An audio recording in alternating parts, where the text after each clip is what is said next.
You're listening to Tattness Radio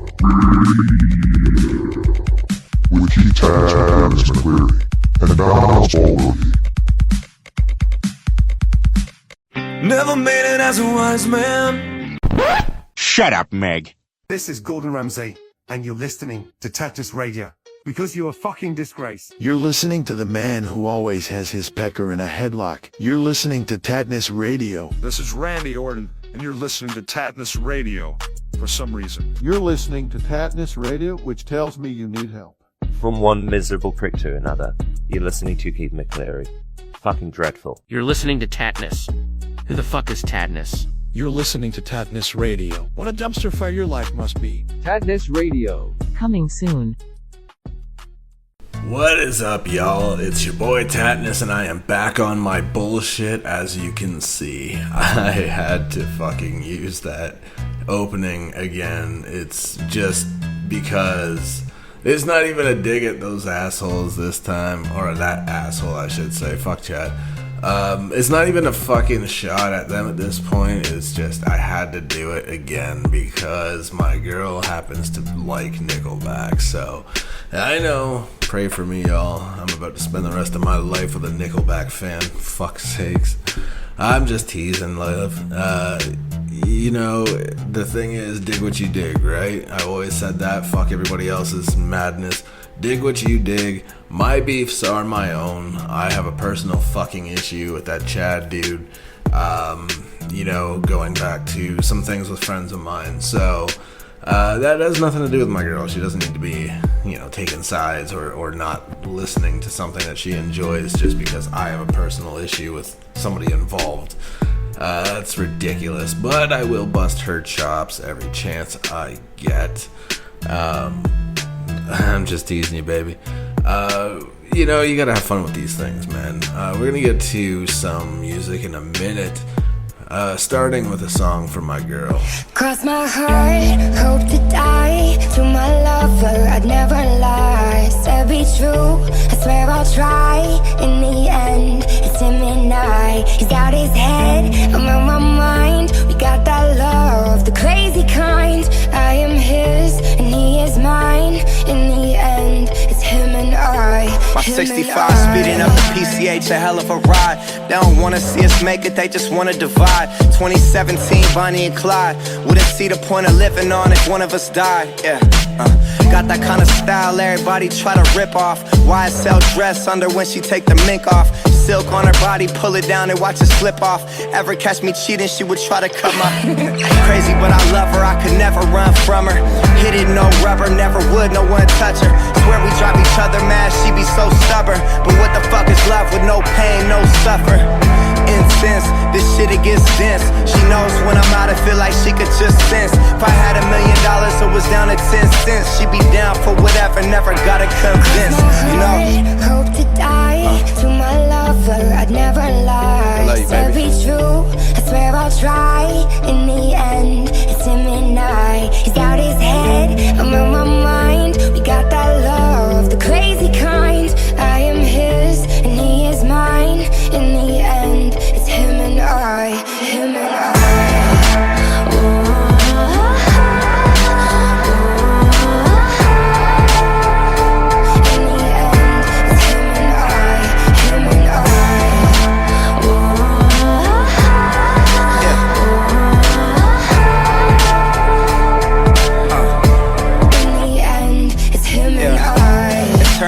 Mobbing to the end of time. Only one who gets me, I'm a crazy fucking Gemini. Remember this for when I die. Everybody dressed in all black suits in a tie. My funeral be lit if I ever go down or get caught or they identify. My bitch was the most solid, nothing to solidify. She would never cheat, you never see her with a different guy. Ever tell you different, then it's a lie. See, that's my down bitch, see, that's my soldier.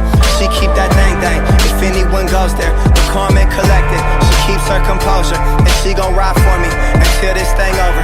We do drugs together, fuck up clubs together, and we both go crazy if we was to sever. You know, we keep mobbing, it's just me and my bitch. Fuck the world, we just gon' keep getting rich, you know. Cross my heart, hope to die. To my lover, I'd never lie. Said be true, I swear I'll try. In the end,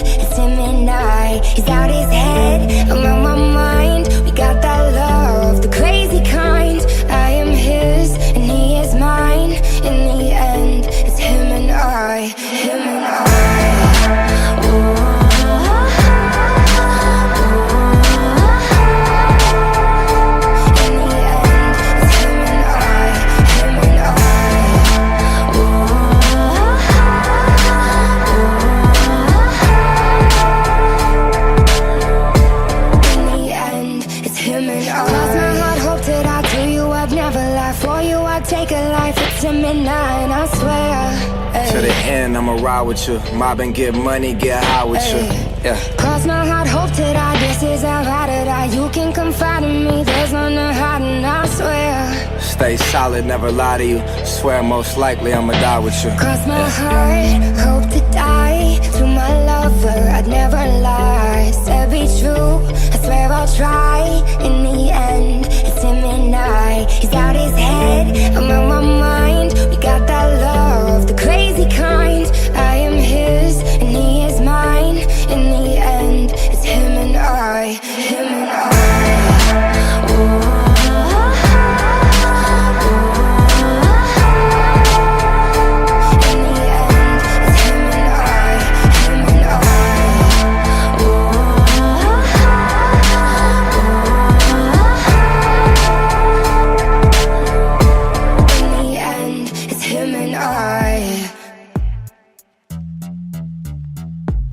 So as you guys may remember, back in 2020, I was involved with a movie where I would be playing a character named Austin Thomas, and Austin's advice on dating in your 30s was don't. And I know that seems a little jaded, but I agree with the character wholeheartedly, because if y'all have tried dating in your 30s, it's a fucking mess. It's an absolute dumpster fire. And I can vouch for that because I capped off my 30s with a couple failed relationships. So let me just assure you that at 40 it does not get any easier. But when you find a good person that doesn't play games, go behind your back, entertain other options when they say they're committed to you, if they commit and they want the same things as you, that's what you want in life, man. And I had to go through those failed relationships in order to learn what I want, what I don't want, and what I definitely will not tolerate. So you have to go through the hard shit to earn the good shit, I guess. You know what I mean? And I'm in a good place. I found somebody who wants everything that I want. We have the same end goal, and we agree on the way to get to that and what it takes to be there. So, you know, it's a two-way street, and that's a good thing. So far, so good, Joe. You know, when you're in a good relationship with someone that's like your best friend, you want to share everything with them. This is not my strongest segue here, but bear with me. Some people are totally against sharing, and that leads me to a story, a news story in the US, of course, and I don't want to say that in a judgmental way. Sorry, America. But does anybody know what the fuck? Like, US, man, what is going on over there? Somebody needs to check in on y'all because it's getting out of hand. There's a news story that a man in Kentucky shot his roommate because he ate the last Hot Pocket. Are you fucking... Okay, hear me out. Y'all know your boy has a tendency to get higher than gas prices, but I don't think I'd get that dramatic about someone eating the last of my food, no matter how bad my munchies might be. I might shoot a motherfucker for trying to make me eat a Hot Pocket. Those things are fucking disgusting, bro. But we're gonna get to some music. I don't know. Kentucky, man. Sort it out. Clean it up. Fucking, let's get to some music, and I'll be right back with you.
Tattness Radio Throwback.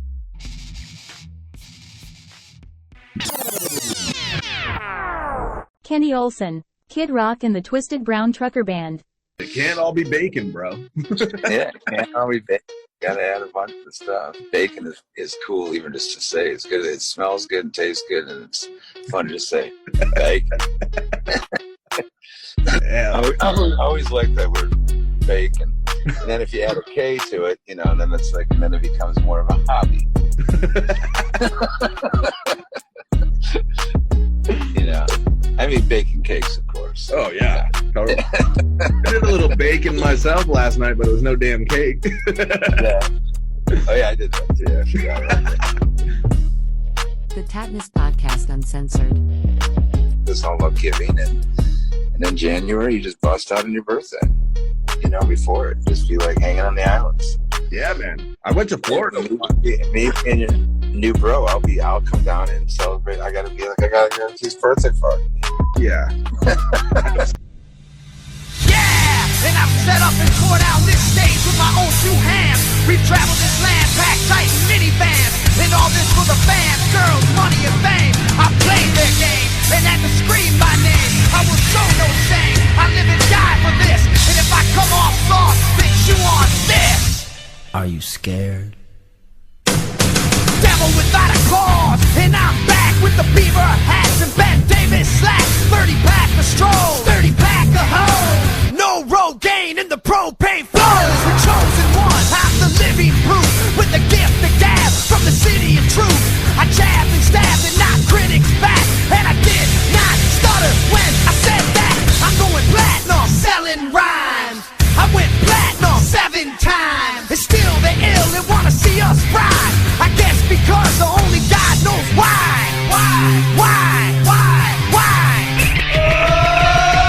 They call me cowboy, I'm a singer in black, so throw a finger in the air, let me see where you're at and say, hey, hey. Let me hear where you're at and say, hey, hey. I'm giving it back, so say, hey, hey. Show me some metal and say, hey, hey, hey, hey.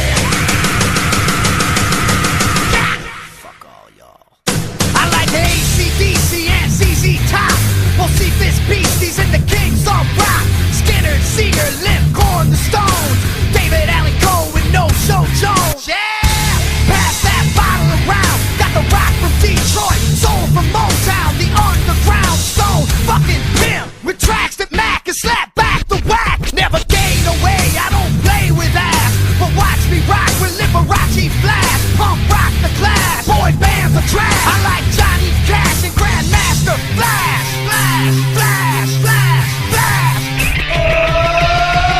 They call me cowboy, I'm the singer in black, so throw a finger in the air, let me see where you're at and say, hey, hey. Let me hear where you're at and say, hey, hey. I'm giving it back, so say, hey, hey. Show me some metal and say, hey, hey, hey, hey.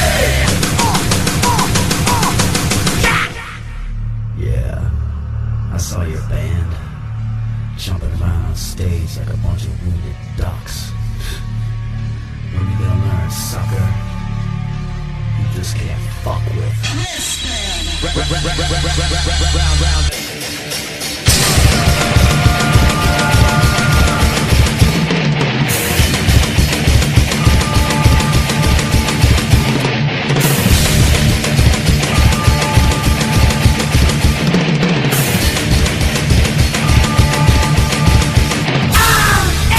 American badass, watch me kick. You can roll with rock or you can suck my dick.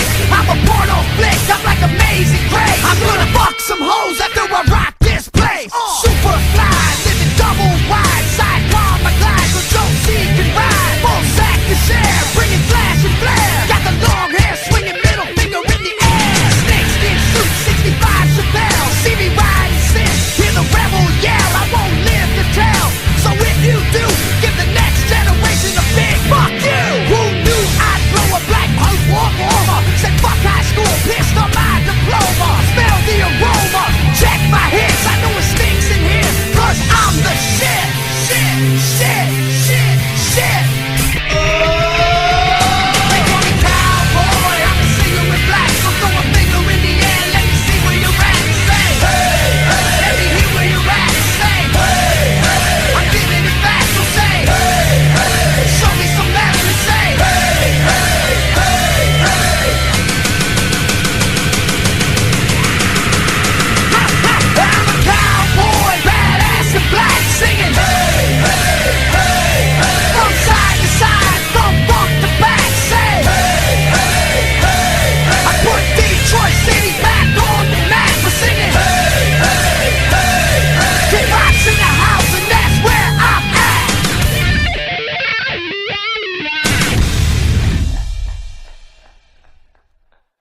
easily one of the coolest moments in my career, meeting Kenny Olsen and becoming total bros with him after, you know, like I was telling him, Woodstock 99, I was sitting in a basement watching him shred, and now we're boys. It's fucking weird. My life is bizarre.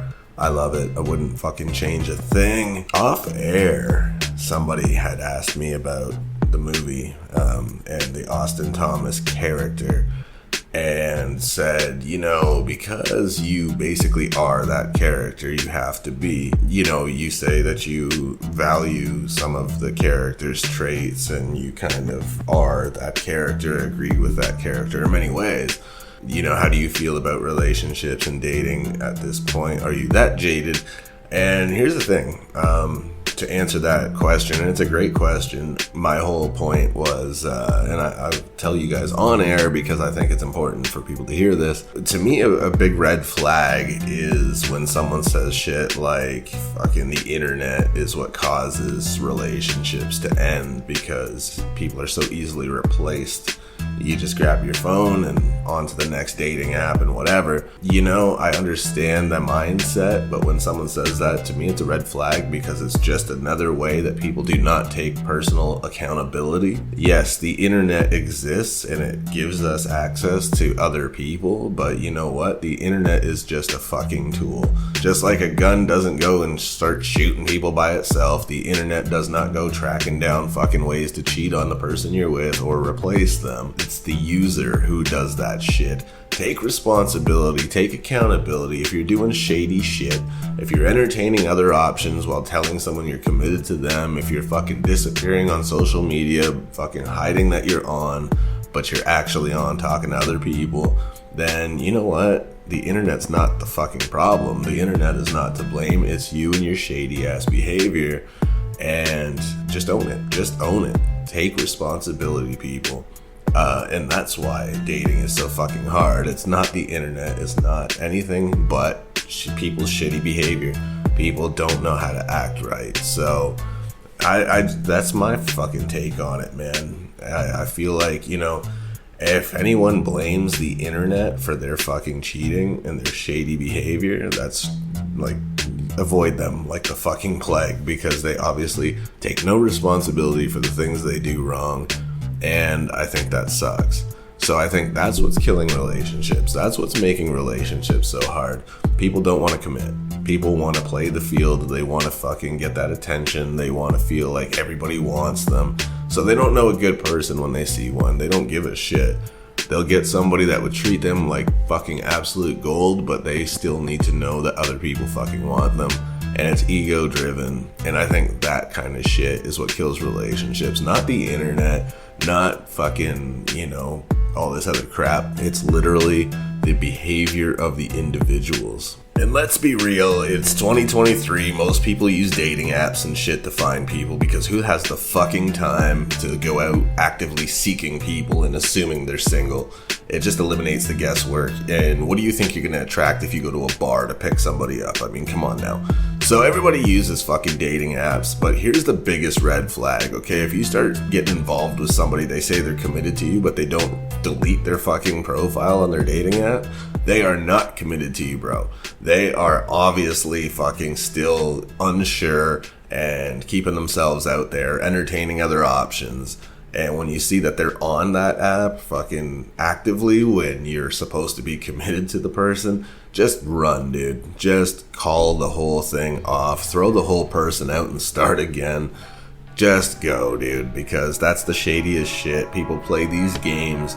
They want to see how much attention they can rack up, and it's just so toxic. Just be done with it. Don't, if your gut tells you something's off, it's off.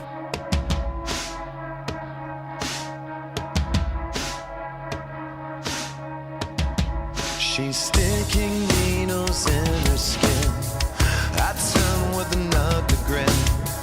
Her canvas doesn't leave a lot to fantasy, but her peace of mind can't stay inside the lines. It's so confusing, the methods that she's using. She knows she shouldn't leave a mark that I can see.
So a fan emailed and said, hey, you talk about relationships and whatever on the air quite a bit on your old show and on the radio show. So, quick question for you. I need some advice.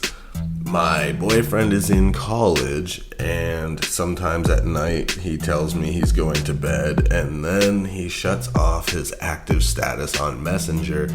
Is that a red flag? First and foremost, I don't know when the fuck I became a relationship therapist. I'm certainly no expert at this point. I've just been through enough bad relationships, bad situations, bad experiences that I know what I want. I know exactly what I want. I know exactly what I don't want. I know what I will not tolerate. And I just know when to pull the plug and walk away, swallow your pride and say it's not for me. I fucked up. My judgment was poor. And this is not for real. This is not forever. And move on. I have no patience for games or whatever. So to answer your question from my experience, yeah, that could be a red flag. But the thing is, it's a matter of what shade of red is that flag. Is it so red that it would get shot at in Crips neighborhoods, or is it just slightly red? So what do I mean by that?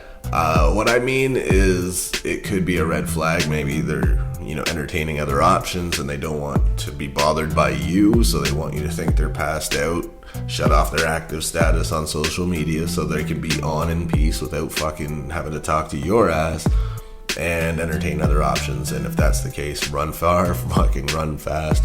Trust me, that shit concerns me too, and I know people do it. But the other side to that, what I mean by a slightly not so red flag, maybe it's, reddish, but maybe it's just the person needs a little space, and as much as they appreciate and love talking to you, they might just have shit they want to do. Maybe they got some friends they just want to be able to talk to without feeling obligated to talk to you, and that's okay. But where the reddish part of that flag comes in is that they should be able to tell you that. They should be able to communicate that with you and not fear any repercussions or hurt feelings. So if that's the case, maybe, and I'm not putting this on you, but maybe, if they feel that way, find out why they don't feel like they can be upfront and honest with you and communicate with you, because that in itself could be a red flag. That could mean you're partly a red flag if you react to things in such a way that they don't feel confident they can talk to you comfortably and be open with you. So, sometimes it takes two, right? And if they're just making assumptions that you're not going to like hearing that and they don't want to communicate that, that's fucked up. But if, in the past you maybe reacted to things a little harshly or something that maybe spooked them, that's kind of on you. So something to work on both sides, I think. So yes, it is kind of a red flag because it would have me concerned, and trust me, it does concern me when people do that. But I try not to assume the worst. But the thing is, at my stage in life, I can't be giving y'all advice like this, because at my stage in life, I'm at a point, because of my experiences, my personal shit, getting my attention is one thing, keeping my attention is a completely fucking different beast of a different nature, because I do not tolerate games, and if I feel like anything is a sign that somebody's pulling the same shit someone else has with me in the past, I just cut ties. Fuck it. I withdraw myself. I back right off. And any interest that I had is now pretty much fucking all but gone, maybe completely gone. That's just the way I am at this point. I have to be. It's self-preservation. I don't have time to waste on getting to know people constantly starting over with new people, getting to know somebody, investing my time and energy and efforts into them, only to fucking have them decide that they're not ready to settle down and they just are in love with the idea of fucking spending their life with somebody but don't actually want that. I'm at a point where that's what I want, is I want my best friend, I want someone to spend my life with, and if that's not what you're after, don't waste my fucking time. I do not have time for games. So, keeping my attention when I see red flags is kind of impossible at this point. So, you know, I can be a bit skittish, so giving advice is probably not my department, not my wheelhouse. I don't think I would be the right person for y'all to come to for advice, even though you constantly do. I appreciate that you value my opinion, but just remember, it is just that. It's just my opinion from my experiences. You may have a completely different experience and maybe feel a completely different way, and that is totally okay. At the end of the day, go with your gut, not with my opinion, because I'm not in your shoes. I'm not in your situation. I'm not there to read the signs, the body language of the individuals and see the behaviors. You're pitching them to me from your perspective, and that's gonna probably be different than my perspective at times. Maybe I'll view what you're seeing and say, well, I take it this way, and you're taking it that way because you're emotionally invested, and that's totally understandable as well. So I love to be there for my fans and give advice when I can, but let me assure you, I am no fucking relationship guru. I am still in it trying to figure it out as well. So, you know, guys, give yourselves a little more of a fighting chance than just taking my word for everything and trusting my opinions, because I don't know that I'm the expert. I just am a dude that can tell you from my experience what I would feel, and you can take it from there, see if it speaks to you. Always go with your gut at the end of the day. That's all I can say. Let's get to some more music, man, and I hope things work out for you guys, man. Oh, the spotlight is not for me. I close my eyes and imagine I'm home. I miss the days when life was simple. What if I never tried to follow that rainbow in search of the pot of gold? Whoa, in search of There's the some pot other of out gold. there right now, about to have the next LeBron, searching for a pot of gold like a leprechaun. They say death comes in threes, who's next in line? And I just lost a best friend for the second time. Now I'm on the quest to find peace. Still gotta carry my peace and Suwu when it's reppin' time. Yeah, I don't understand, I'm misunderstood. Give Interscope 2 more albums, then I'm done for good. Sold 10 million records, ain't lead a hood. It's a cold world, everybody need a hood. And everybody doing time, stay headstrong. You still got a chance to live, even though you dead wrong. Spotlight is not for me. I close my eyes and imagine I'm home. I miss the days when life was simple. What if I never tried to follow that rainbow in search of the pot of gold? In search of the pot of gold. Sometimes I try to do good, but I just can't be. It's hard to get myself to do things that ain't me. And y'all should thank me, but my haters busy trying to send me home early. But you can't New Orleans saint me.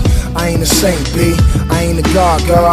I ain't an angel neither, but I try hard, y'all. I'm lighting up for all my soldiers at war as I sit back and watch the ashes on my cigar fall. Wayne just came home and tipped back on the yard, dog. Guess Pujols ain't the only one playing hardball. Spotlight is not for me.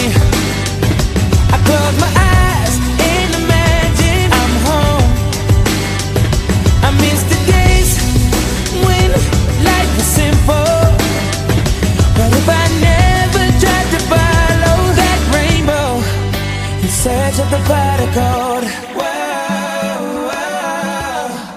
in search of the pot of gold.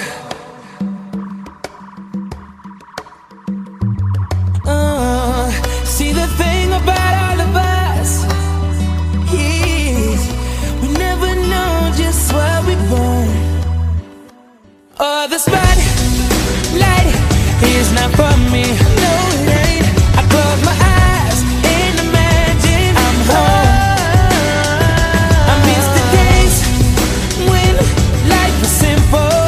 Yeah. What if I never tried to follow that rainbow? Search for the pot of gold. Yeah. In search for the pot of gold.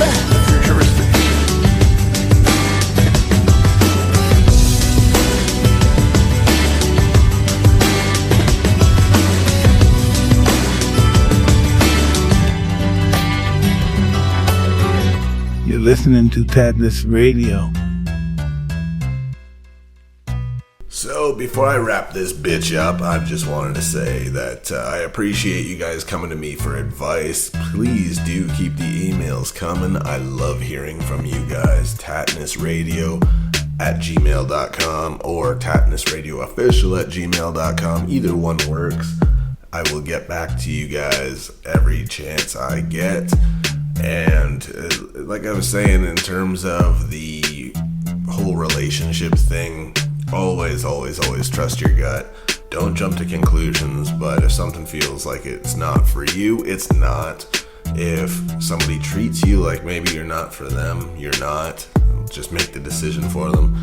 If they want to keep their options open, remove yourself as an option and make it easier for them and for you, because nobody deserves to have their time wasted. We only get one go around this ball of dirt and then we're gone. Time is not something we can get back, so don't waste it on anybody that is not giving you their best. You know what I mean? Don't waste your time, don't waste anyone else's. Respect each other's time, be honest with each other, and everything will be great. So, you guys, man, you're always reaching out. I love you for it. You guys are always so supportive. You dig the show, and you just show mad love. I want to give the same back to you guys.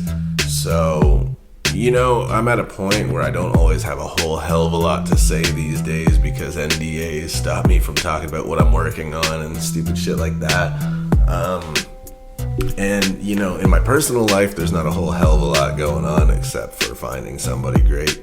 So, yeah, I tend to talk about that because it's what I've got going on. And sorry if that bothers some people, I'm sure it will, and that's, totally fucking understandable. But, hey man, this is what we do. We talk about what's going on in our lives on this show, and that's currently what's going on in mine. And whether you find it all that exciting or not, some people are obviously benefiting from it. They're getting fucking advice and kind of feeling like they're in the same boat that I've been in, and if I can help people, great.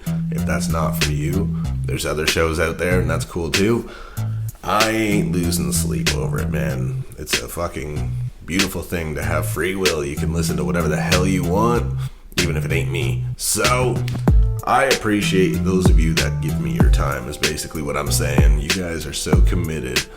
I have millions of downloaders, and you're also fucking committed that this has become a part of your routine. That I appreciate that. It's such a weird feeling to know that you are part of somebody's day-to-day routine, and without you, things feel weird. That is fucking trippy. That is cool. That means you've earned that, because people respect their own time usually and don't want to give it up too freely. With so many options out there, y'all chose me. I dig it. Thank you so much. We're gonna get you some fucking uninterrupted music and then send you over to my boys and girl. Sorry, Pretty Guardian, can't forget you. Over at Nerd Cage Live, they're always doing cool shit.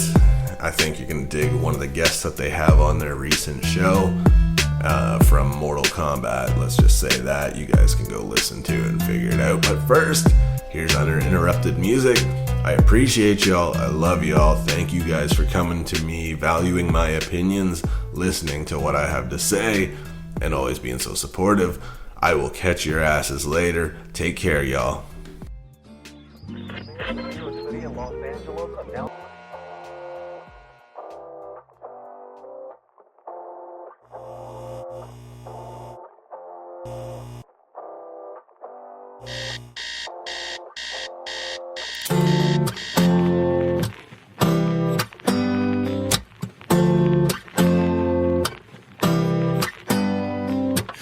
I'm a little bit off today, something down inside me's different. Woke up a little off today, I can tell that something's wrong. I'm a little thrown off today, there's something going on inside me. I'm a little bit off today, a little bit off today. I'm a little bit off today, little bit off. See, I'm a little bit off today, I cannot put my finger on it. Got up a little off today, just to play that same old song. I don't really wanna try today, I see nothing in my reflection. I'm a little bit dry today, I feel like I could die today. I'm a little bit off today. Feel like I could die today.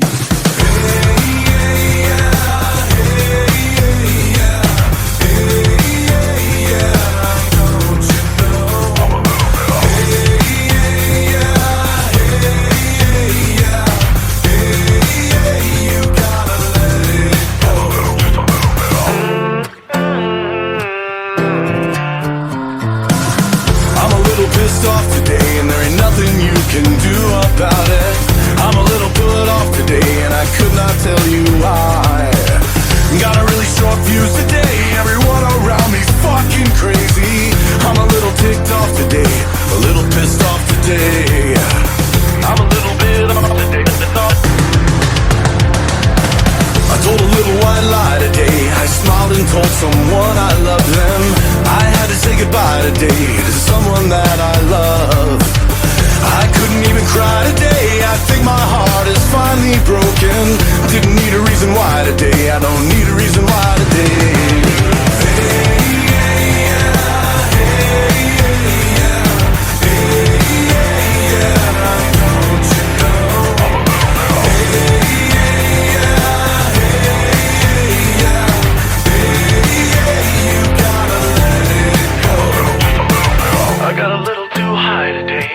Inside a sea of madness, crashed a little bit hard today, crashed a little too hard today. Everybody sing. Hey, yeah, yeah, hey, yeah, yeah, hey, yeah, yeah, don't you know? Hey, yeah, yeah, hey, yeah, hey, yeah, you gotta let it go.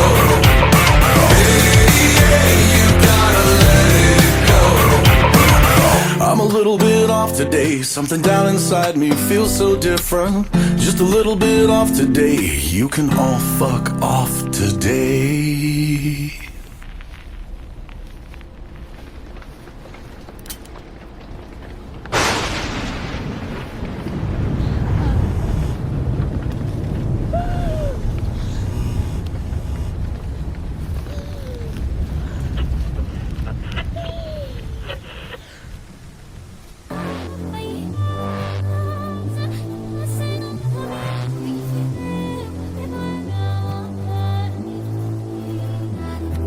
Since you bought the jury, they'll call me guilty.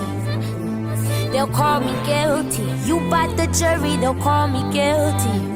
Even though you know the real me, you can't be the cheater, convincing unbeliever. And I ain't in my feelings, I'm out. But I let you say that you're the good guy. Cause this ain't what love looks like. Play like you're the good guy. Play like you're the good guy. Here we go, getting from heroes to villains. Used to be yo, Romeo, but we both were jilted a couple of times, so we had a slippery slope to deal with. But still, it gave me hope that we'll get through it together. A separate earlobe mailed to you in an ENVE lope would be dope. But what kind of lengths can you go?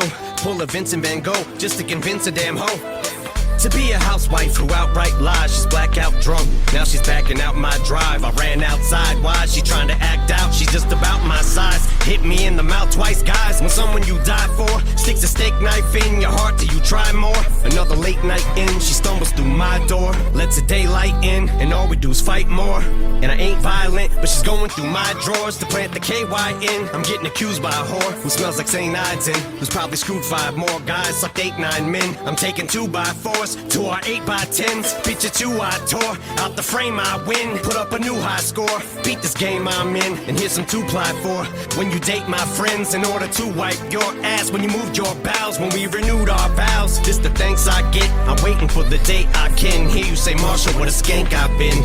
And there's a new guy, you're being replaced by him. Got your tubes tied for him, got that boob job for him. Hurts me to my core, but the pain I'm in. After you I swore to make the gray skies end. Here come the rays like wind, you get a pay hike. And am I the good guy or do I just play like him and hope that he dumps you? It's like a dream come true, just to scream fuck you. Guess you take life in the same way you play dice then. Cause you just look at me and roll them little snake eyes. And since you bought the jury, they'll call me guilty.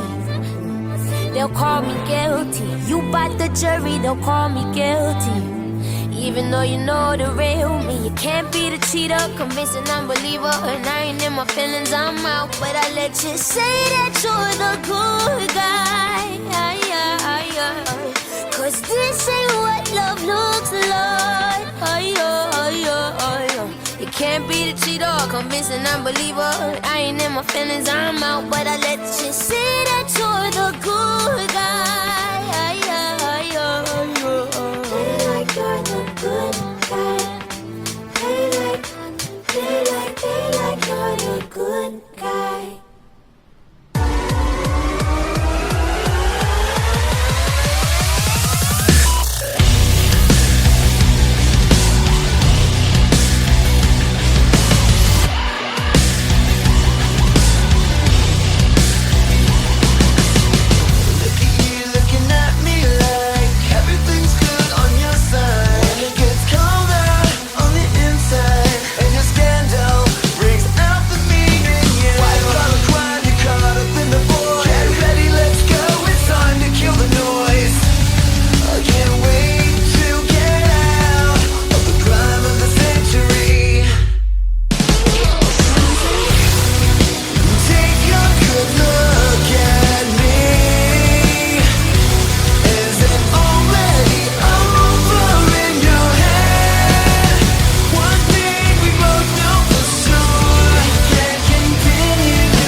not the answer. I need to pack it in. I can't pull your heart together with just my voice alone. 1,000 shards of glass I came to meet you in. You cut the piece out of me, and as you ripped it all apart, that's when I turned to watch you. And there's a light in you in the dark. I saw you turn to shadow. If you would salvage some part of you that once knew love, but I'm losing this, and I'm losing you. I'm running out of time and run from places that you've never seen. Oh, I gotta save my life.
Hello, this is Pretty Guardian from Nerd Cage Live, and you're listening to Nerd Cage Live right here on Tattness Radio.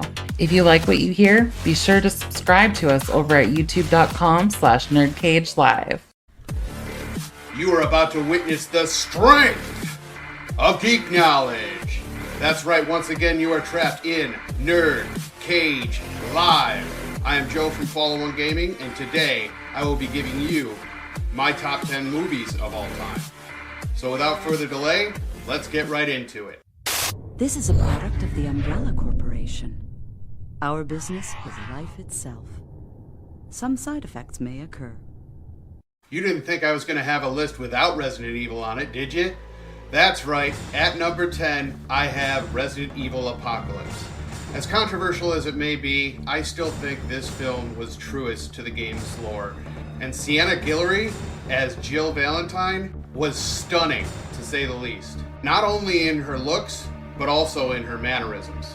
And I know Alice isn't a staple character of the video game, but I still think Milla Jovovich was able to bring the character to life, and I really enjoy the character of Alice. I also like how Mike Epps was able to bring a comic relief that was much needed in this series, such as this clip. GTA motherfucker! Oh, yeah! 10 points! And Oded Fair as Carlos. I understand he doesn't look like Carlos in the game, but that being said, Carlos in the Resident Evil game was actually a pretty weak character. I think Oded Fair was able to make him stronger for this film. And he gave that action hero feel that we all needed. And the thing that absolutely blew me away in this film is how they were able to bring Nemesis to life with nothing but practical effects. It was masterfully done, in my opinion. Say what you want about the Paul Anderson films, but I still think this film was able to nail it the best.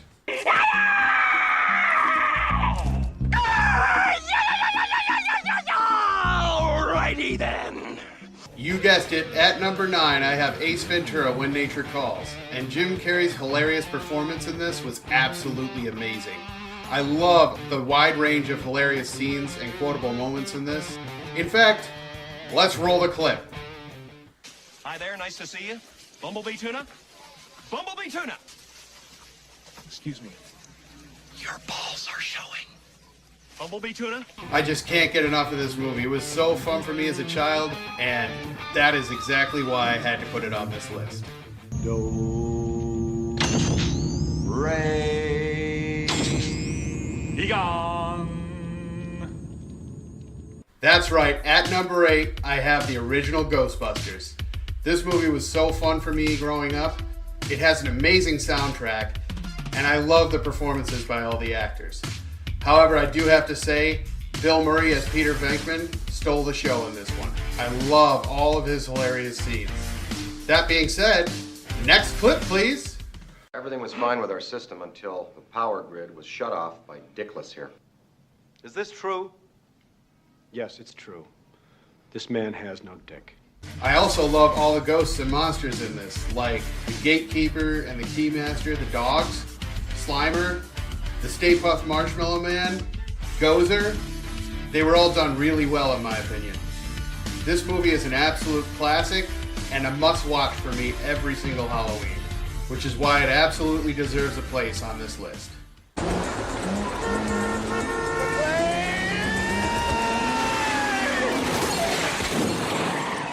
At number 7, I have Die Hard with a Vengeance. First off, I love the score of this movie.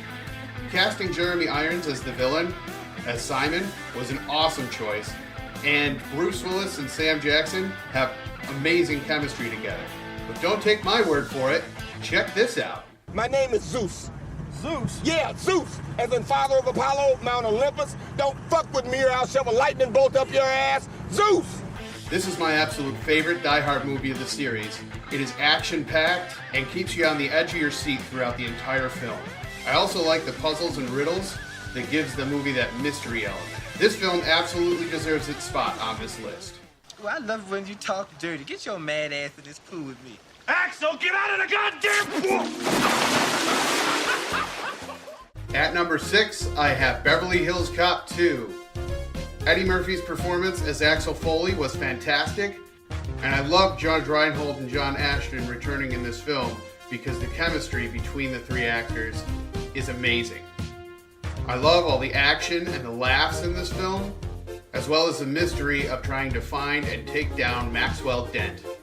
My father introduced me to this film at a young age, and it's a must-watch every year. This film absolutely deserves a place on this list. It has begun! I think we all knew this one was coming. At number 5, I have Mortal Kombat. The casting in this film was outstanding, and it was amazing what they could do with just a PG-13 rating. It was amazing how they were able to expand the story in this film with nothing to go off of but character bio screens from the video game. I love all the fight scenes and action in this film, and it is my favorite video game adaptation to date. This film absolutely deserves its spot on this list. Dylan! You son of a bitch.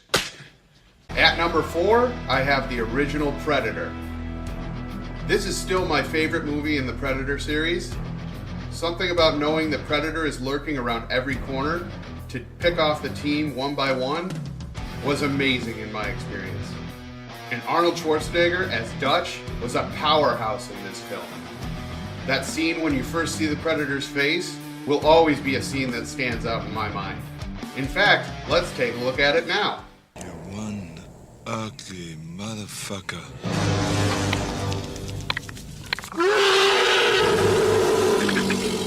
This movie has great action, suspense, and horror, and it's a masterpiece of a film. I've rewatched this a ton of times over the years, and it never loses its edge. It definitely deserves a spot on this list. Avengers!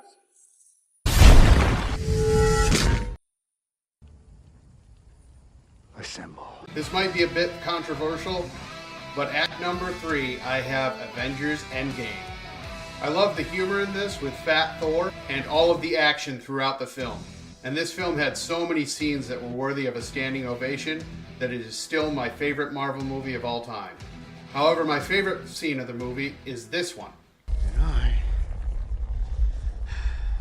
am Iron Man. This movie was a wild ride for me from start to finish, and it definitely deserves more praise than it receives. So for those reasons, I had to put it on this list. Hey, McFly, you bojo! Don't burst don't work on water! Unless you've got power! At number 2, I have Back to the Future 2. This movie was an instant classic. The cast had so much chemistry together. I believe this particular movie is the best in the series. It had some great tense action scenes, comedy, drama, and mystery involved. It also had the most amount of timelines showcased in a Back to the Future movie.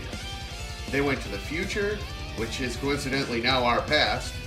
They went back to 1955, and they even went to an alternate timeline of 1985. And I love the scene where Marty stands up for his son. Let's take a look. Stay down and shut up. The answer's no, Griff. No. Yeah, what are you, deaf and stupid? I said no. This movie is so all-encompassing and such a classic that I had to put it in this spot on this list. Hasta la vista, baby.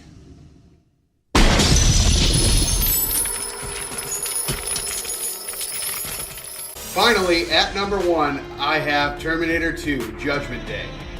This movie was one of the best sequels of all time. It's the best Terminator movie in the series, and it's my favorite movie of all time, hands down. Arnold Schwarzenegger returning as the Terminator to save John rather than terminate Sarah was a masterful decision in my opinion.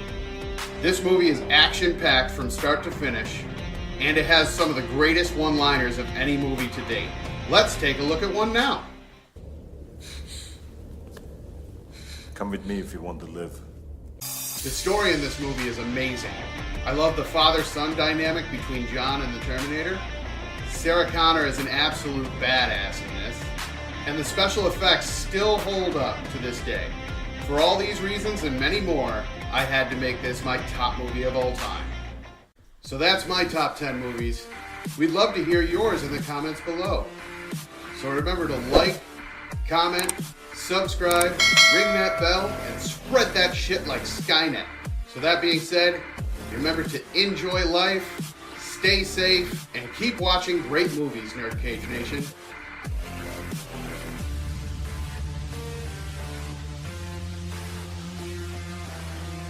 Hey there, Tattness Radio listeners. Do you want the chance to win a free brand new Xbox Series X? All you have to do is subscribe to Nerd Cage Live over on youtube.com/nerdcagelive. Once we get to 1,500 subscribers, we'll release a video on how you can enter. No purchase necessary. Contest is for US and Canada only.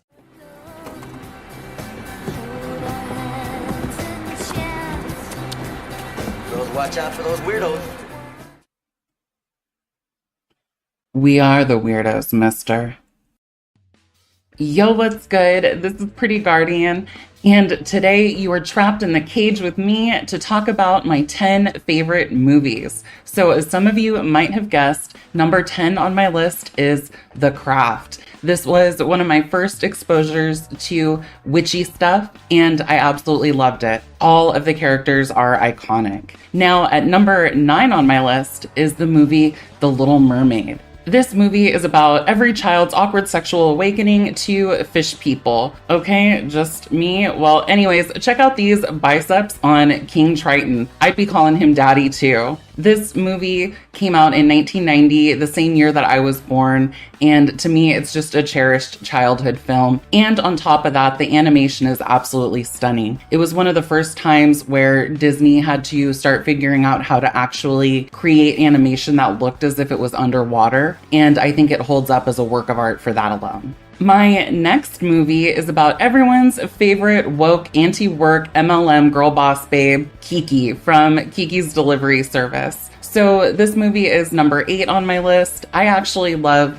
most of Hayao Miyazaki's films, Castle in the Sky, Princess Mononoke. Howl's Moving Castle, I actually read the book before the movie came out, so I don't love that one quite as much. But Kiki's Delivery Service holds a special place in my heart. I think it's a very beautiful coming-of-age story about a witch running her own little, bread delivery business. It's actually super cute, and the animation, as always, is super charming. At number 7 on my list is the movie The Lord of the Rings. So this one, I'm going to go ahead and count all 3 in the trilogy as one film. I just think they're amazing movies. The set design, the actors playing in it, everything is just a labor of love, and it comes together in one of the most epic stories possible. To this day, I can't think of another fantasy story that is as epic and arching as this one is. I also really value a lot of Tolkien's idealism as far as pastoralism versus industrialization, and I think that it's a story that holds up today very well when we're all being crushed by the boot of these corporations that are devastating our planet. There's definitely some lessons to still be pulled from there. My favorite film in the trilogy is the second one. Particularly, there's a few scenes that I love, but when those tree ants come running out of the forest to help the allied races take down Sauron's tower and everything, that was so epic, and I loved it. I think that this often happens when you have trilogies, where the first movie, it's kind of like the quest is still winding up, and then when you get into the third movie, it has to have all these big climactic action scenes. And in the second movie of Lord of the Rings, you definitely get a lot of those action scenes, but I feel like it does a really good job of fleshing out the world in much the same way as the second Star Wars film did for that trilogy. At number 6 on my list is the movie Showgirls. This movie starred Elizabeth Berkley. It came out in 1995, and in it she plays this young, badass, rough and tumble girl named Nomi Malone, who is hitchhiking her way to Vegas with the dream of being a dancer. And this movie, a lot of people thought it was really bad. I don't think it did very well during its theatrical release. It's had a little bit of a cult following since then, but what I love about it is You know, Vegas is one of my favorite places to go party. So I love kind of that portrayal of Vegas where you can see like the flashing lights and the glitz and the glamour. And the movie definitely exposes a lot of the dark underbelly there too, but I just think it's a lot of fun. There's a lot of people who felt like Elizabeth Berkley's acting was really bad. I thought that she was playing it very straight as far as being this like bright-eyed, naive girl kind of navigating her way through this like Vegas stardom scene. And one of the things that I love about this movie, and to some degree, like most of the movies on my list, is there was a real earnestness to it. So even if you don't like it, I felt like the characters were being real, the director was being real. And I say real as in the sense of like they were being authentic, like they were honestly trying to put forth a good work. And I think when you look at the finished product and the value and everything that it has in there, I think you can definitely see that honesty in it. At number 5 on my list is the movie Mean Girls. I think that Tina Fey is an amazing writer, and this is easily one of the most quotable movies ever. It's about this teenage girl named Katie Heron who has been on safari in Africa with her parents for most of her life, and then she comes back to America and she's going into high school, and she's drawing comparisons to kind of like the animal hierarchies that you see in the school. And I think it's a really interesting exploration of that. And also it's just super hilarious. One thing that I don't necessarily love about it is we have a lot of mid-20s actresses portraying high school kids. For example, Rachel Adams was 25. And so for me in high school, when I first saw this movie, it definitely kind of gave me some body image issues. But that aside, I actually think that Rachel Adams is an excellent actress, kind of the perfect person to play Regina George because she has this genuine politeness and kindness to her to where she's able to give that facade so well, even though we know like what a sinister and unkind character she actually is in the film. For years after this, like me and my coworkers, when I worked in urgent care, we would wear pink scrubs on Wednesdays because on Wednesdays we wear pink. And so for me, this movie is definitely just one that's kind of shaped a lot of my sense of humor and one that I really enjoy. All right, really quick, we need to do a wardrobe change for this next one. Number 4 on my list is the movie Birds of Prey. So this one also has a lot of haters, but let me tell you what I love about it. First off, Margot Robbie did an excellent job. She absolutely brings Harley Quinn to life. She's an incredible actress. She's beautiful and super talented. Right now, she's working on a potential upcoming Tank Girl movie, which is also a movie that I absolutely love. And so I kind of feel like maybe she was channeling a little bit of Laura Petty in this one. And quite frankly, we got everything that I could ask for out of a good superhero movie. We had excellent action, we had great costuming, and I really just enjoyed the music and how fun it was as a show, watching Harley Quinn team up with the other Birds of Prey to, like, I don't know, basically emancipate her as her own woman separate from the Joker. Overall, just a really good movie. And it brought me one of my favorite breakfast sandwiches. I actually made it here for y'all. So you take a ciabatta roll, you got bacon, you got egg, you got American cheese, and a little bit of hot sauce on the top. Fuck, that's good. I think I just need to work on this for a minute. All right, we're good. At number 3 on my list is the movie Stardust. This was written by Neil Gaiman, who does such a great job with writing fantasy. In the movie Stardust, we have kind of a nerdy young man who is trying to impress this girl in his village because he wants to marry her. And so he goes over this magical wall and into this magical world to procure a fallen star for her, to show her his love. But the thing is that this girl is kind of a snotty little brat. And so along the way, he goes on this big epic adventure where he meets Clara Danes, who is the fallen star. Actually, in this world, she is now like personified as a person. And so those two kind of develop their relationship. And as he kind of like builds confidence and competency in himself, he realizes how messed up that other girl was and does not end up going with her. But we get Michelle Pfeiffer as a sexy witch, we get Robert De Niro as a sky pirate, and just lots of fun fantasy adventure in this one. So it's a beautiful story and I love it.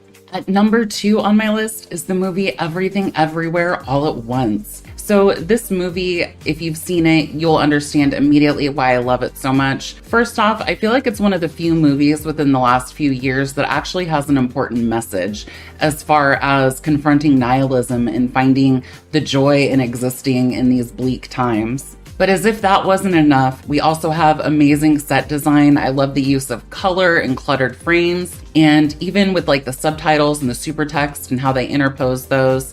And then the acting was just phenomenal. Literally everybody in this cast, Michelle Yeoh, Jamie Lee Curtis, like everybody in this movie was amazing. It had great action sequences, great humor, and was a joy to watch. Finally, at number 1 on my list is the movie Wonder Woman.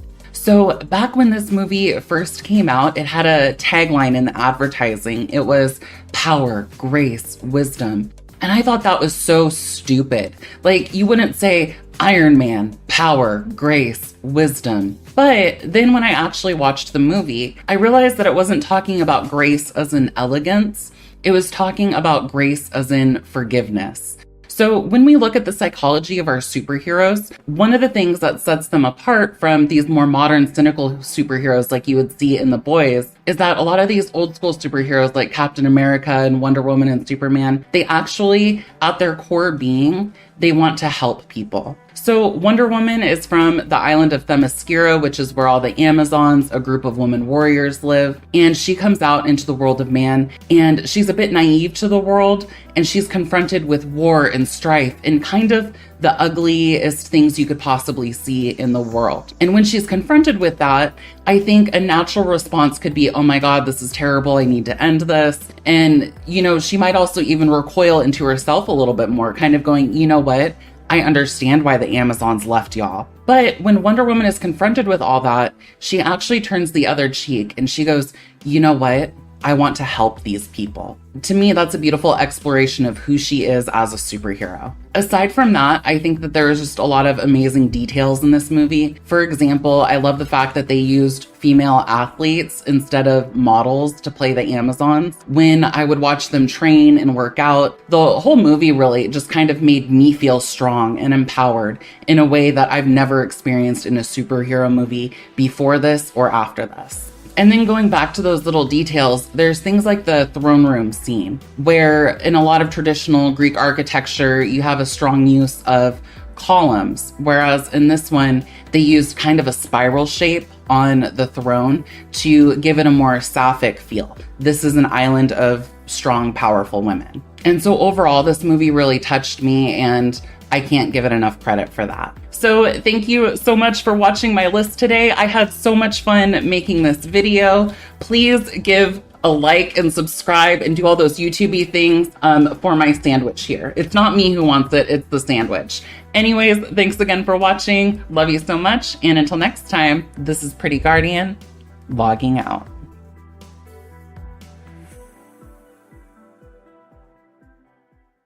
Hey there, Tattness Radio listeners. Do you want the chance to win a free brand new Xbox Series X? All you have to do is subscribe to Nerdcage Live over on youtube.com/NerdcageLive. Once we get to 1,500 subscribers, we'll release a video on how you can enter. No purchase necessary. Contest is for US and Canada only. This is Nerdcage Live! Derek! I'm in ya. Jay, why do you look like a lawyer? Because I'm going to go to court to see if I can sue someone for being lazy. I'm certain you can't. Who's the lazy person in question? You! You've been with Nerdcage for about 20 minutes and you haven't even written a script yet. There's a lot to process here. What would you have me do? The title of the video is Top 10 Favorite Movies. Start there, or you're fired. And now we're breaking the meta. Alright, you got it. But since you're the boss, Jay? Yeah? If I can be fired, does that imply that I'm being paid? You serious? Ask me that again, I'll tie you to a chair and subject you to every Gamera movie ever made. But I like Gamera. He is friend of all children. And made of turtle meat. Really? Why do you think this was a good idea? Making me look like an asshole, and I'm a somewhat normal guy. Out of here with this shit. Well, you heard the man. Let's talk cinema. How's it going, guys? I am Derek, aka I am the one who nerds over on Twitch, and my top 10 movies was actually really hard for me to do. So what I did was I actually just kept it to what I have in my physical collection, because in reality, my movie taste is always changing and fluctuating. Also, please know that my number 10 and my number 1 are going to be in the same spot of excellence because all of these movies are just fantastic for their own reasons. And because I can gush at them at quite the length, I'm going to try and keep this down to 15 minutes or thereabouts. And without much further ado, let's begin with number 10. My number 10 spot has to go to Everything Everywhere All at Once. This movie was initially not even on my list to kind of prove my point of these movies they're kind of fluid in their ranking. But once I saw this, I realized that it's absolutely had to be on my list. And why did this movie in particular have to make my list? Well, let's get into the meat, or rather the everything bagel, and figure out what makes this movie tick. The short version is that this woman named Evelyn is slowly coming to grips with the fact that her entire life is falling apart. And so is the multiverse, and it's somehow connected to her. She has to discover things about herself, her family, and basically balance all of that with the multiverse falling apart around her. We get kung fu, we get romance, we get Pixar movie. It goes all over the board, and it does it fantastically. And this movie is so bonkers, it actually kind of teaches you how to watch it. Not to mention, there are wonderful performances by the entire cast. I mean, this is already on Maggie's top 10, so that ought to tell you that 2 out of 4, probably more in the future, are going to agree that this movie is too good to pass up. The Daniels did an amazing job. You owe it to yourself to go watch this fantastically absurd just experience. My number 9 spot has to go to Princess Mononoke from 1997. This was my first Ghibli film. I remember being so blown away by this, even as far away as daycare. I remember thinking to myself, ew, princesses, this is going to suck. It did, in fact, not suck, and by the time the credits were rolling, I was floored. Prince Ashitaka is the prince of a dying tribe. To add insult to injury, the poor guy gets himself infected with a curse that requires him to stop a war with eyes unclouded by hate. This message is so easy to follow, my little brain at that time was able to follow along with not only a pure pacifist message, but also a really excellent environmental message, which, as I've gotten older, I recognize as being one of Ghibli's trademark themes. Ashitaka is a real pacifist, so it's really interesting to see all these people that hate each other so much, and he still finds positives and brings them out to their forefront. To even the worst character has a kind of redemption arc by the end of it. The gods themselves are like, dude, you're gonna die. And he's like, yeah, whatever, I just need to fix this. He's a really interesting character, and so are all the cast. While Ghibli has an amazing, amazing library of films, this is, with very little competition, my favorite. My number 8 spot belongs to a movie called Spring from 2014. This comes to us from the crazed minds of Justin Benson and Aaron Moorhead. This is a particularly interesting film because it's one of the more slow burn films on my list, and I believe has one of the best ending monologues I've ever personally seen in a film. The film follows a man named Evan, who's on the run from the law, and thinks to himself, you know what, I can't think of a better place to run to than Italy. We get some beautiful shots of Italy alongside this man's run, but he bumps into the beautiful Louise, who we come to find isn't a one-man woman. But that doesn't stop Evan from trying, and he kind of comes to regret that decision. This is a horror romance movie, which is kind of interesting in my opinion.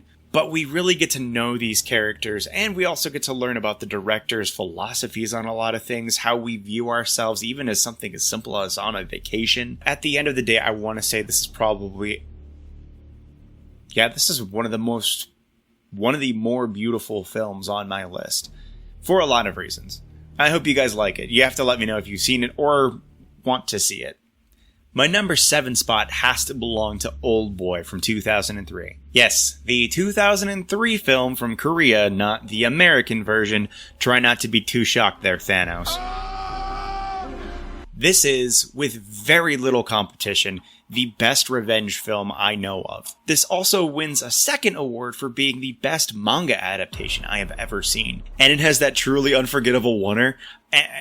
Also, Old Boy is the story of Odaisu, a man who gets himself picked up and thrown into a New York-style apartment. No, but really it does kind of suck, and his life isn't really his own even when he tries to take it. He's in there for 15 years until he is one day miraculously let loose and told he needs to find the person who put him there, and he's more than happy to do so, with 15 years of vengeance built up in that belly. There is a lot that happens in this film, and it has a remarkable impact on cinema as a whole. That's not blowing smoke. Both the original dub and the English dub are absolutely a great way to watch this movie.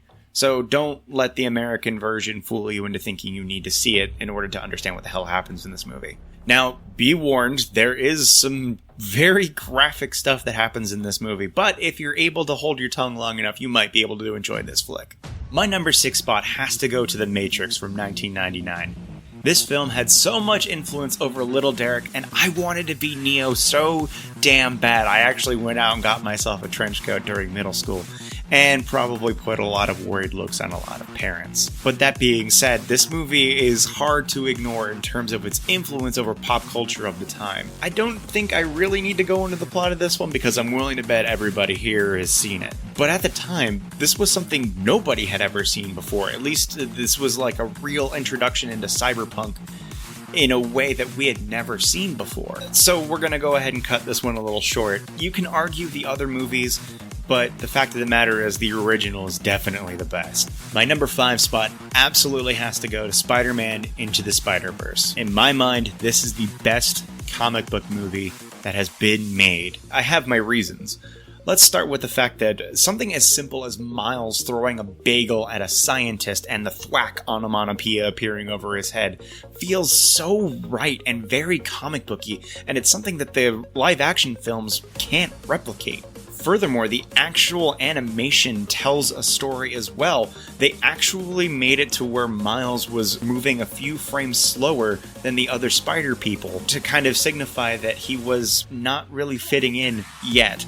But after that skyscraper sequence, his whole frame rate changes, and he's able to keep up with them. And that is an attention to detail that I truly love. Also worth noting is that amazing voice cast. We have Haley Siegfried, Mahershala Ali, Shamalik Moore, Jake Johnson. We even have Nicolas Cage in this movie. It's so much fun to watch. If you haven't seen it, do yourself this favor. Go see it right now. My number 4 spot has to go to Parasite from 2019. This is one of those movies that is very similar to Everything Everywhere because it's a multi-genre film and it does each genre fantastically. We start off with a heist flick that turns into a supernatural horror that turns into a class warfare film. You might be thinking to yourself, a lot of those don't make a hell of a lot of sense together, but allow me to assure you they absolutely do. Follow the Kim family, who's really poor, and they come up with a way to make a lot of money and basically legally rob the Park family, who is very, very wealthy, like disgustingly wealthy. But they come to soon realize that their intentions and even their motives are not original to themselves. This movie did so well, it actually got an American Academy Award.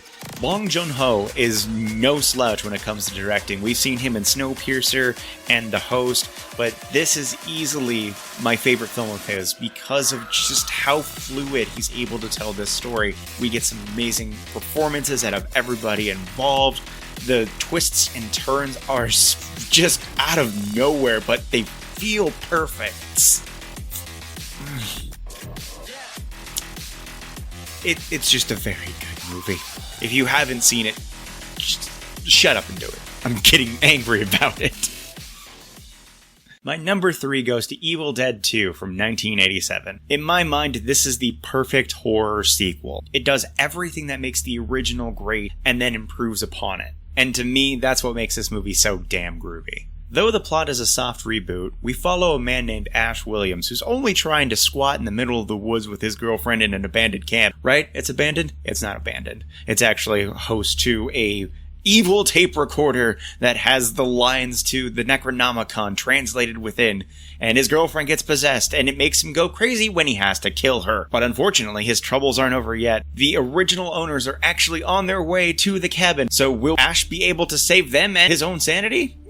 Probably not, but it's definitely a hell of a thrill ride to figure out what happens. Ash is one of my favorite horror protagonists. We get to see him at his lowest and at his highest. We see him go crazy. We see him get sick of this shit and get on board with ass-kicking deadites. Oh, God, it's so great. While Army of Darkness is definitely Bruce Campbell having fun, I think that this is the most Ash he ever has been. This is my go-to horror film for a very good reason, because it is just packed to the brim with practical effects, gore galore, enough to probably drown some poor soul, and is somehow a perfect balance of comedy and horror and action-adventure towards the end. Again, there's a lot that's retreaded here, but it somehow manages to keep it fresh. About as fresh as a severed hand. Okay, I need to stop myself from gushing like that wall with a hole in it. My number 2 spot is probably going to end up being my most controversial, because it's Star Wars: A New Hope from 1977. This is so weird to me, but as an avid fan of the films, the original films, there wasn't all of this putrid anger towards the franchise, and I appreciate to some degree why people are up in arms about why things are the way they are. I have my own opinions on them, but let's try and focus on the original. The original, to me, when I was a kid, was about a guy stuck in the desert, which I was, being told he needed to fight in this great war. This movie is a perfect blend of original, like, Celtic, go save the princess in the castle, but turning it into a sci-fi. And it doesn't, like, it never really clashes. Like, it always felt organic. It all kind of worked. I mean, come on, they gave us these! Now, the plot was about a little desert boy going off and fighting in a great war, but it was mostly about, like, hope and being able to be more than just the sum of your farmer parts. You are, in fact, someone who can go out there and do anything you set your mind to, and you kind of have this weird destiny waiting for you. It's a great fantasy, and frankly, I will always love these movies. And it's kind of weird that I have to defend myself preemptively.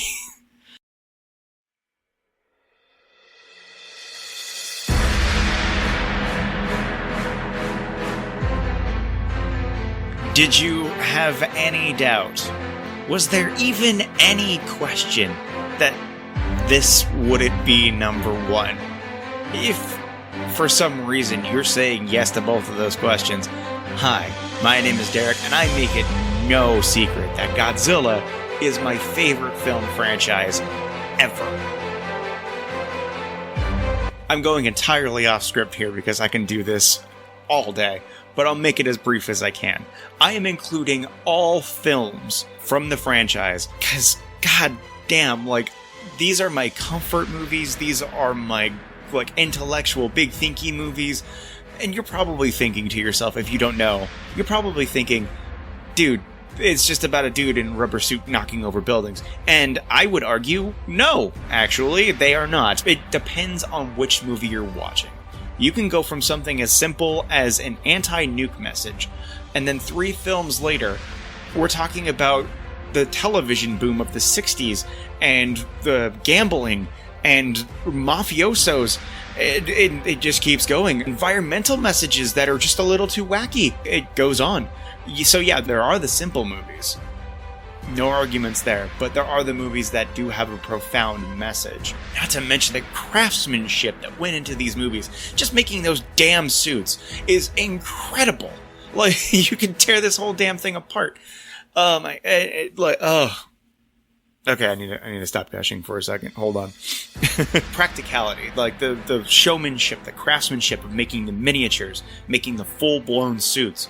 That is worthy of study. There are entire library sections dedicated to just how much went into just these movies. I love these movies so damn much, I actually went out and made myself a little, like, retrospective during the pandemic. I'm even gonna go out on a limb and, well, maybe not a limb, but I am putting a target on my back to some of the community by saying I even like the legendary films. Put the pitchforks away, put them down. I like the legendary films because they're not as big thinky. They're actually more like Saturday morning cartoon charm. And I think that's kind of, that there definitely is an appeal to those.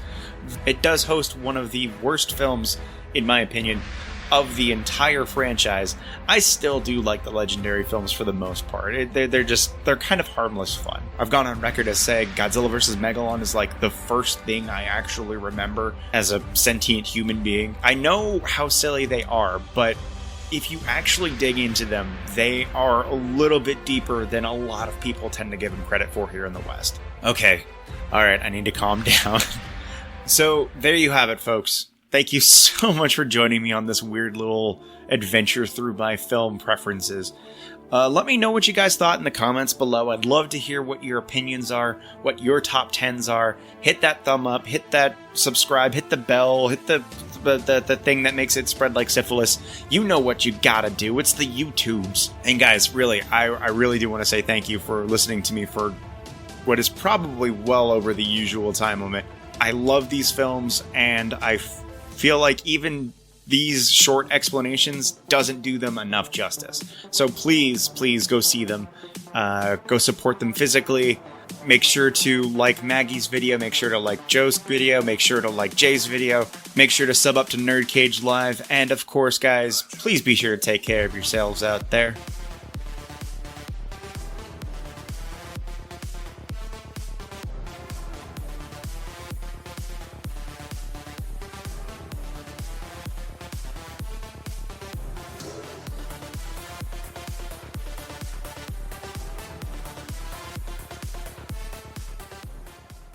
Hey there, Tattness Radio listeners. Do you want the chance to win a free brand new Xbox Series X? All you have to do is subscribe to Nerd Cage Live over on youtube.com/nerdcagelive. Once we get to 1,500 subscribers, we'll release a video on how you can enter. No purchase necessary. Contest is for US and Canada only.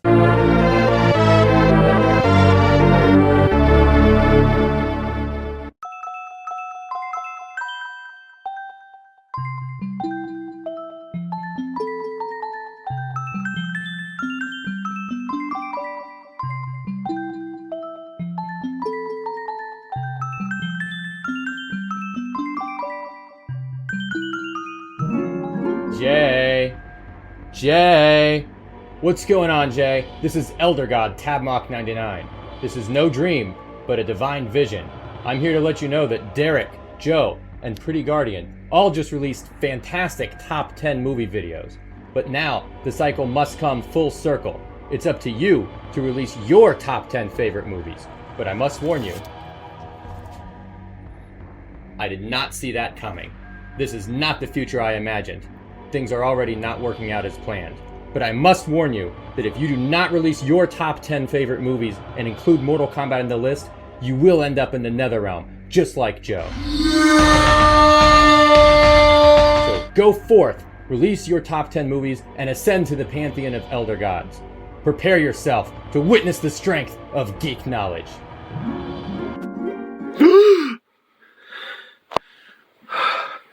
Oh shit! I gotta make a top 10 video. Wait, Joe? Yeah, I'm watching you sleep. I thought you were in the Netherrealm. Well, I ended up getting out of there, but don't worry. I'll get you back someday. Fair enough. Let's make this video! You're now about to witness the strength of geek knowledge. Hey, this is Jay, and sorry for the delay. This is my top 10 favorite movies of all time. If you're new to the channel, please like, share, and subscribe. Stay a little while because you might like it here. That being said, let's get on with the countdown. At number 10, motherfucking Jackie Chan's Police Story. Listen, I was so tempted to put Rumble in the Bronx because Rumble in the Bronx was my gateway drug to Jackie Chan. When I went back and watched his movies, Police Story grabbed me by the fucking balls, man. I couldn't believe that a man could do what he did in that movie. Listen, it's so awesome seeing Jackie Chan be a badass cop and something that we all guys can relate to, trying to be a good boyfriend at the same time while trying to take down a huge drug kingpin. My God.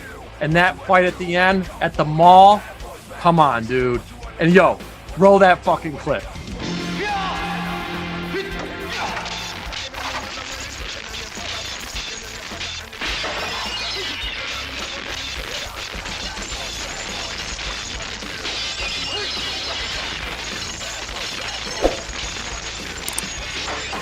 shit's insane. This is why Jackie Chan's Police Story is my number 10 movie of all time. At number 9, there's gotta be something out there better than man. There has to be. That's right. The Planet of the Apes is my number 9. This is the movie my mother introduced me at a young age, and my God, say what you want about the special effects, say what you want about the prosthetics and the makeup. This movie is peak science fiction and storytelling. And yes, we all know that twist at the end, but come on, whether if you know the ending or not, the way this movie unfolds is incredible. And my God, that performance from Charlton Heston and the rest of that goddamn cast, Roddy McDowell and so on. Planet of the Apes, even though all these movies are great, none of them come close to the original. And that's why this is at number 9. And yo, one of my all-time favorite franchises ever. Take your sticking paws off me, you damn dirty ape! At number 8.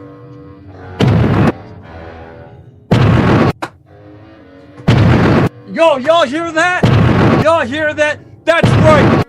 Daimajin is my number 8. Yo, listen.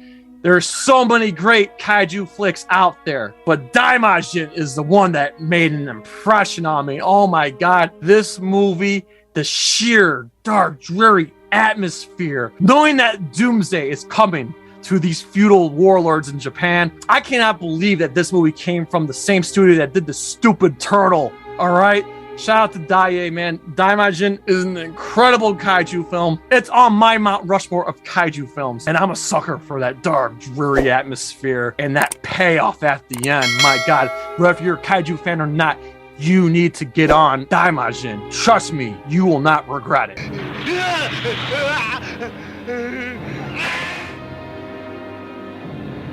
At number 7, to protect the sheep, you gotta catch the wolf. King Kong ain't got shit on me. Oh, you want me to suck your dick? Isn't that what you just said? That's right, the best goddamn performance from the best goddamn actor to ever walk the earth, past, present, and future, Denzel Washington. My God, Training Day is at number 7. I want you to do me a favor. You better step outside right now. Breathe in the air. You are breathing the same air as the untouchable Denzel Washington. Listen, this movie, directed by Antoine Fuqua, it is reality. It's the mean streets of South Central LA. And you got Ethan Hawke training under the corrupt Denzel Washington that starts early in the morning and ends at the very end of the night. And all the shit that goes down is fucking crazy. This movie keeps you on your toes. And my God, again, that performance from Denzel is godlike. And that is why he's my favorite actor. And that is why this movie is my number 7. Yeah, put this on your head. Mess up my floor. You know this shit was just business, right? Right. At number 6. Jesus! Oh, Elder God, Tattness 99. I'm here to appease the Elder Gods because Mortal Kombat 1995, it has begun, is my number 6. What is there more to say? This is the greatest video game movie of all time. Always has been. Always will be. Whether if you're a fan of Mortal Kombat or not, this movie has it all. Action, martial arts, a good, compelling story, characters we love brought to life. I mean, Joe said it best. This game had storytelling in the arcade by story pages. Credit to Paul Anderson, he fleshed all these characters out. And my God, no other video game movie has come close ever since. Get down here! All right, everybody, the following 5 can go either way. This is basically my 1A, my 1B, my 1C, my 1D, and 1E. It's really hard to choose these next 5. But here we go anyway. At number 5. Hasta la vista, baby. Yes! Terminator 2 Judgment Day. Greatest action movie of all time. Greatest sequel of all time. with the greatest action star of all time, Arnold Schwarzenegger, the man that influenced me, the reason why I go to the gym. I can remember being 5-6 years old, being outside with a plastic shotgun with sunglasses and a leather jacket pretending to be Arnold. Yes, Arnold is everything to me, and so is this movie. I could watch this movie all the time and never get sick of it, and it's so cool seeing him as the hero. And of course, I envy John Connor because I can remember being a boy and just, we all fantasize about going on adventures with our idol. So it was really cool seeing the dynamic between John Connor and the Terminator. And my God, come on. Robert Patrick is the T-1000. Linda Hamilton kicking ass with Sarah Connor. What more is there to say? James Cameron's one of the GOATs for a reason. And that's why Terminator 2 is my number 5. Hasta la vista, baby.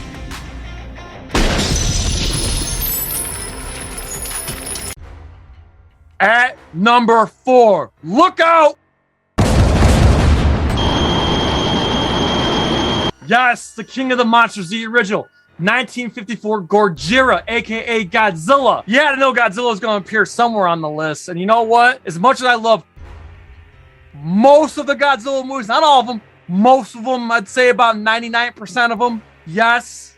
Okay, maybe a little less than that, but none of them come close to the original. Again, the dark, dreary story, politics in there, the anti-nuclear message in here, and just seeing Japan meet its doom to a monster that just represents all the horrors and terrifying things about nuclear weapons upon a nation that's experienced it once before. Really, none of them came close. I never get sick of watching it. It's definitely an annual watch, and I feel like if you've never watched a Godzilla movie before, you should start with this. I know it's cliche saying the first one's best, but it's just fucking true how good this movie is. Just like the previous movie that on my list, this is another 10 out of 10.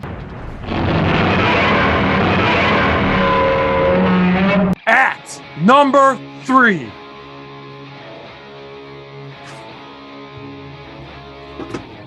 there can be only one. Yes, the original, the 1986 Highlander is my number 3. I know this movie has aged, but my God, it's so well shot. It's a perfect fantasy movie with some romance.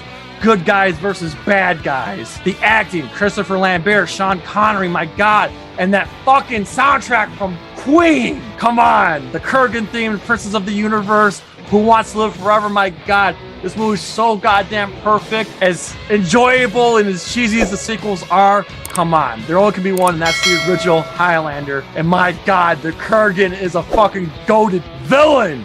Yes! I have something to say. It's better to burn out than to fade away.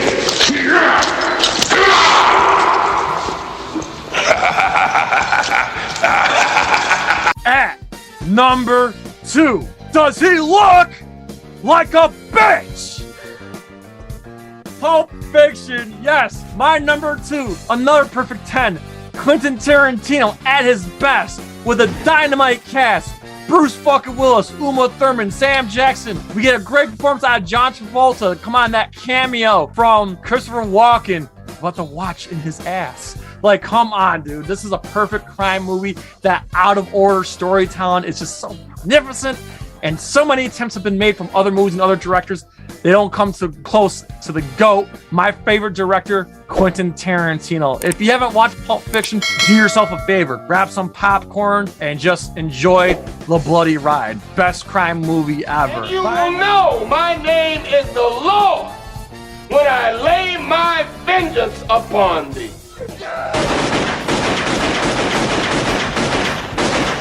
Finally, at number 1, this should come as a surprise to no one, as this is the greatest movie of all time. No cap. I don't care who you are, what your background is. Everybody can relate to this movie. Why do you fight? Because I can't sing or dance. Hey, yo. Yes, Rocky, the original, the masterpiece, the Oscar-winning picture, the greatest picture of all time with a dynamite cast. That's right, Rocky. It's the perfect movie with the perfect love story, with the perfect finale and the perfect fight at the end. I love all these characters. We root for all of them. Rocky, Adrian, Paulie, Apollo Creed. These characters matter to us. This is the greatest story ever told in American cinema, and this is why we love movies. This was my gateway drug to boxing. I'm a diehard boxing fan. This is the movie that did me in. As much as I love Sylvester Stallone, nothing's ever come close to this. And there's a reason why the franchise is still alive with Creed 3 coming out in March 2023. I really firmly believe that this franchise is not going away anytime soon. And do yourself a favor, if you have not watched this movie, you need to watch it. And if you have any negative feelings about Stallone, you can't take him serious, listen, throw that shit in the trash, because this is a movie for everybody, male, female, no matter what your background or orientation. This movie, it's just perfect in every way imaginable. Creed dancing around. Hey, I don't believe it. Hey, the champ is down. Yes, he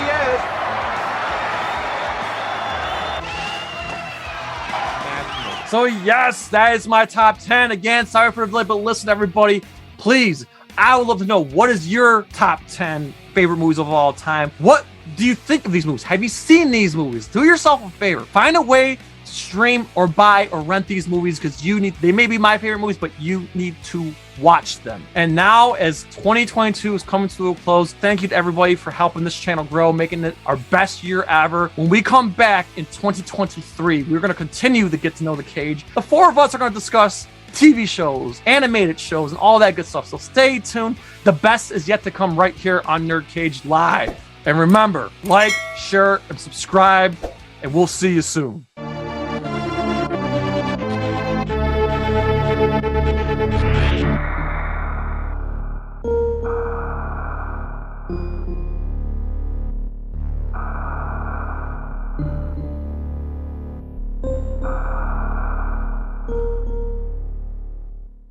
Hey there, Tattness Radio listeners. Do you want the chance to win a free brand new Xbox Series X? All you have to do is subscribe to Nerd Cage Live over on youtube.com/nerdcagelive. Once we get to 1,500 subscribers, we'll release a video on how you can enter. No purchase necessary. Contest is for US and Canada only.